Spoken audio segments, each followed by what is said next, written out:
গরু বলতেছে মোহতামিম সাহেব বুঝছে যে সরল সহজ মানুষ চেতলে তো এরমই চেতে গেছে গা সিধা বাড়িতে।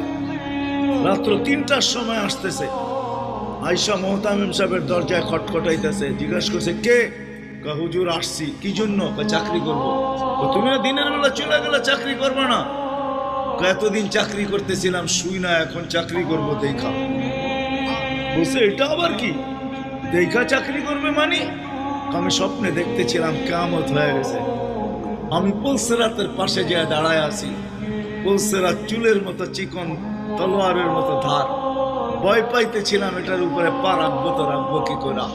একটু পরে চিৎকার শুনলাম, তো দেখলাম মাদ্রাসার ছেলেগুলা সবগুলা হই হুল্লার করতে করতে আসতেছে। ওরা পুলসিরাতের পা দিতে দেরি, এটা সুপার হাইওয়ে হয়ে যেতে দেরি হয় নাই। সবগুলা উঠা পার হইতেছে।